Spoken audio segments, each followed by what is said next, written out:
Media sosial digegerkan dengan beredarnya video pencopotan baliho HRS dan video rombongan kendaraan milik TNI yang berkonvoi di kawasan Petamburan, Jakarta. Tak hanya itu, pernyataan tegas Pangdam Jaya Majen TNI Dudung Abdurrahman yang akan menghajar siapapun yang mengancam keamanan Jakarta menjadi ramai diperbincangkan publik.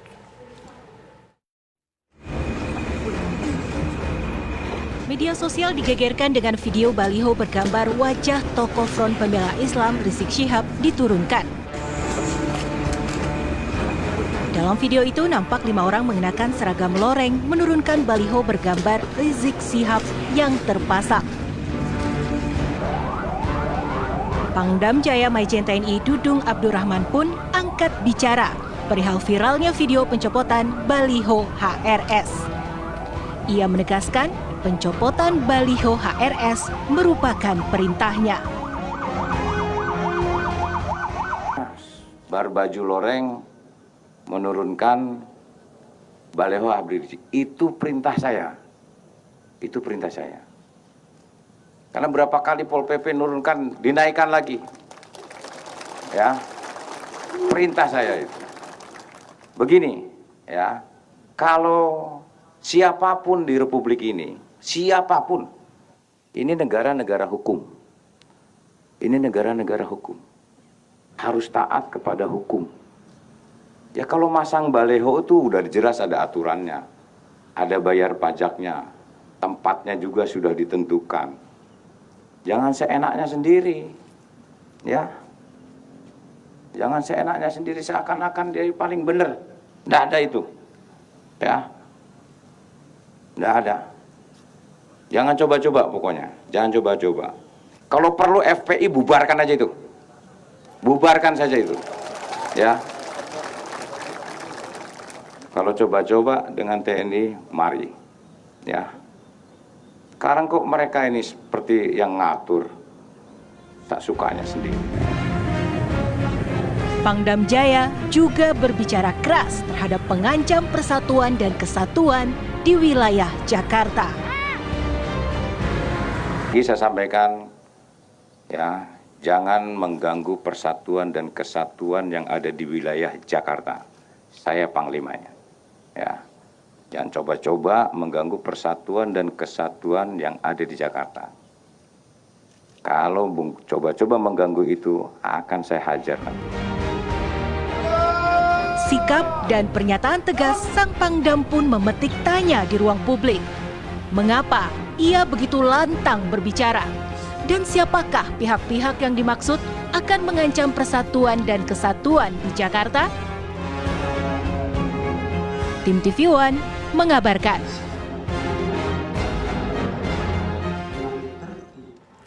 Pernyataan keras Pangdam Jaya Majen TNI Dudung Abdurrahman yang akan menghajar semua pihak yang mengganggu Jakarta ramai diperbincangkan publik.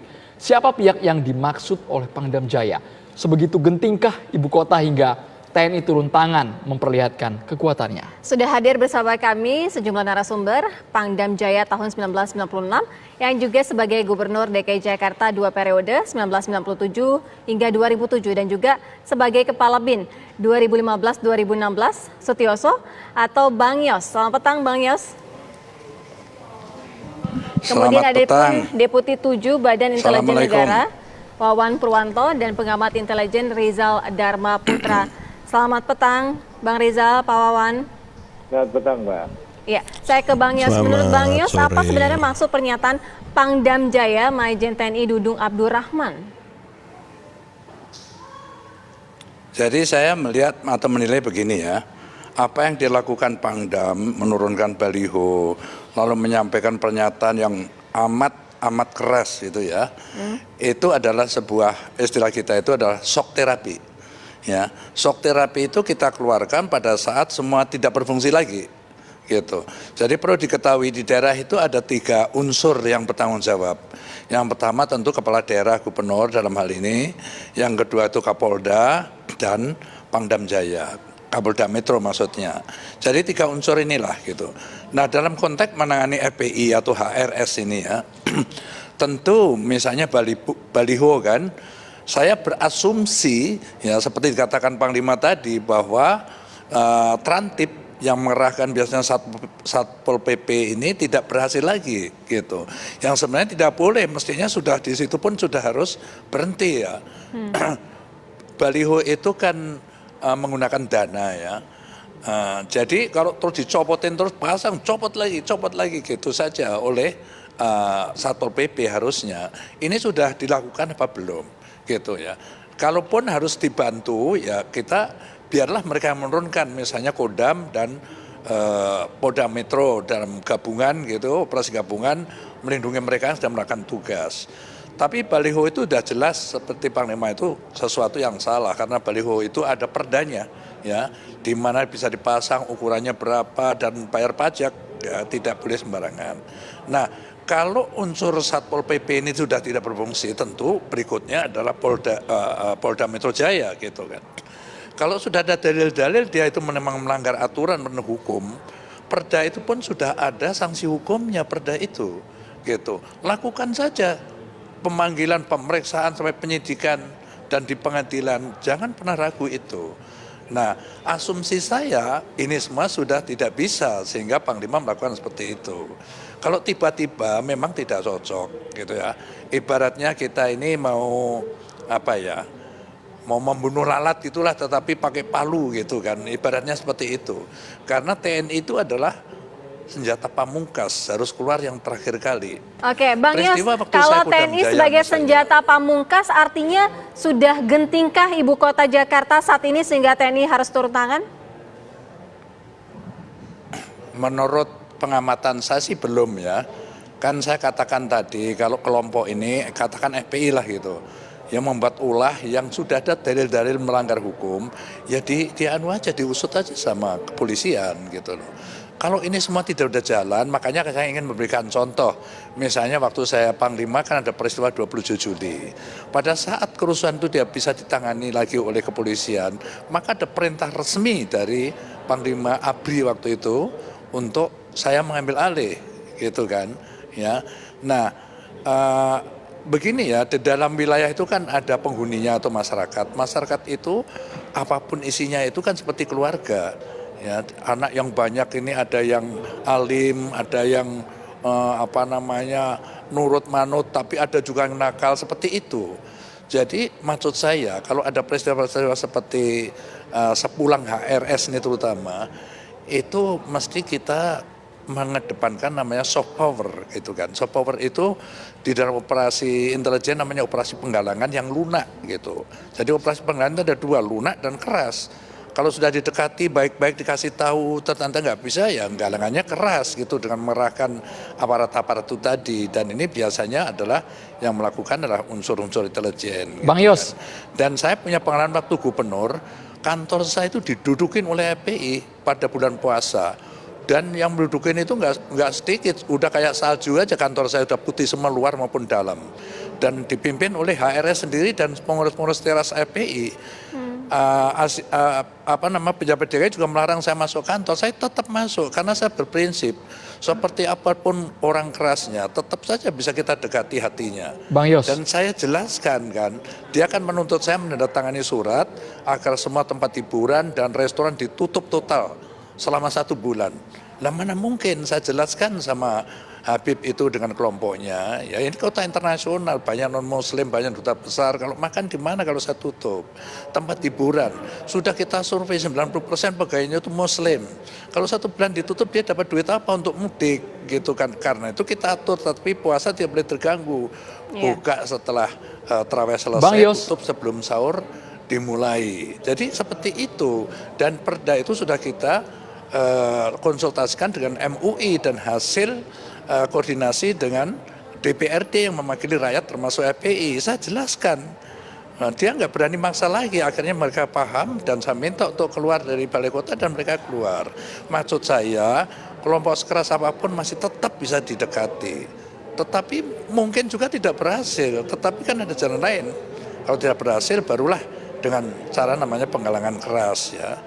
Oleh karena itu sekali lagi saya minta kepada atau saya berharap kepada aparat bahwa gunakan sebaik-baiknya di di wilayah itu kan ada namanya Muspida dulu ya, Musyawarah Pimpinan Daerah, yang sekarang ini namanya kalau tidak salah Forum Koordinasi Pimpinan Daerah.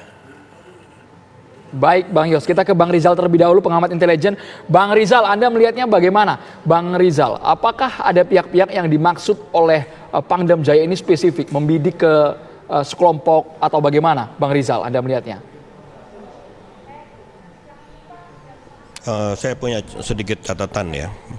Ada catatan pertama adalah pada pernyataan Pangdam soal tadi saya lihat di ini ya, di tayangan ya, yang menyatakan bahwa ini terkait dengan ketidaktepatan pemasangan baliho, kemudian juga masalah pajak dari baliho segala macam. Nah itu dari dua hal itu saja Pangdam sudah bertindak atau memberikan satu pernyataan yang di luar kewenangannya dia, gitu. Karena persoalan baliho, persoalan izin pemasangan, persoalan penempatan baliho, persoalan pajak baliho itu adalah ranahnya Pemda, bukan ranahnya Panglima. Nah kemudian satu hal lagi mengenai waktu Pangdam juga menyatakan bahwa ya kalau perlu FPI bisa saja dibubarkan. Itu juga bukan wilayahnya Pangdam untuk membicarakan FPI itu dapat dibubarkan. Pangdam tidak bisa membubarkan FPI. Yang punya kewenangan membubarkan FPI adalah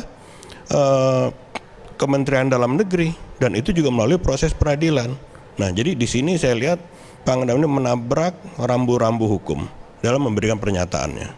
Nah, ini intervensi suatu instrumen militer, suatu aparat militer terhadap ketatanegaraan, tata kota, itu merupakan suatu mengingatkan kembali kepada seolah-olah tentara itu di atas hukum. Nah inilah yang menurut saya perlu ada introspeksi terhadap apa yang sudah dilakukan oleh Pangdam. Baik, Pak Wawan, sejumlah pernyataan keras disampaikan oleh Pangdam Jaya. Di antaranya salah satunya adalah akan menghajar siapapun yang mengganggu ibu kota Jakarta ini. Siapa yang dimaksud sebenarnya, Pak Wawan? Ya, kalau siapa saja kan berarti semua pihak yang memang mengganggu, karena ini menjadi wilayah di mana menjadi tanggung jawab dari Pangdam. Dan ini tentu juga ini mengingatkan semua pihak untuk menjaga kondisivitas wilayah dan juga untuk menjaga suasana tetap kondusif dan terkontrol. Kita ingin semuanya menjadi baik, tidak ada saling tabrak ataupun tidak ada yang lantas ada terjadi tragedi pelanggaran-pelanggaran. Itulah sebabnya secara prinsip sebetulnya Pangdam ini mengingatkan kita semua supaya keadaan bisa lebih nyaman lah bagi semua pihak. Karena apa? Kita hidup di ibu kota itu kan tidak hanya sendiri, tapi juga ada orang asing yang ada, kemudian juga kepentingan lain para pihak yang ada, termasuk juga kepentingan dari bagaimana tanggung jawab moral terhadap suasana yang kondusif itu. Oleh karenanya sebetulnya semua pihak harus juga menahan diri dan juga self correction. Sehingga ini sebetulnya intinya adalah memberikan suatu mengingatkan kembali adanya suatu hak maupun kewajiban serta tanggung jawab moral maupun tanggung jawab bagaimana menjaga situasi tetap terkendali. Oleh karenanya siapapun yang lantas dinilai melanggar satu aturan-aturan yang ada, ini diingatkan kembali supaya ini tidak terjadi sesuatu yang lebih kepada terciptanya ketidaktertiban. Jadi peringatan yang disampaikan Pangdam ini general kepada siapapun supaya tidak ada perulangan-perulangan dan juga adanya satu keadaan yang mengarah ke arah di mana sesuatu itu terjadi pelanggaran-pelanggaran. Di dalam alam demokrasi itu ada kebebasan, ada kesetaraan dan juga ada aturan. Maka dikembalikan kepada bagaimana itu meskipun kita bebas dan setara, tapi aturan main ini tetap harus kita jaga. Itulah makna dari apa yang disampaikan dan diingatkan oleh Pangdam Jaya, Pak Dudung. Pak Demikian. Wawan, tapi kalau menurut BIN sendiri, apakah BIN sudah mengendus akan ada kekacauan yang dibuat oleh kelompok tertentu sehingga Pangdam Jaya, Kapolda Metro, Kapolda Jabar juga mereka cepat sekali bereaksi secara lantang di hadapan publik. Nanti Bang Yos juga ikut komentar usai jeda berikut ini hanya di Kabar Petang pemirsa.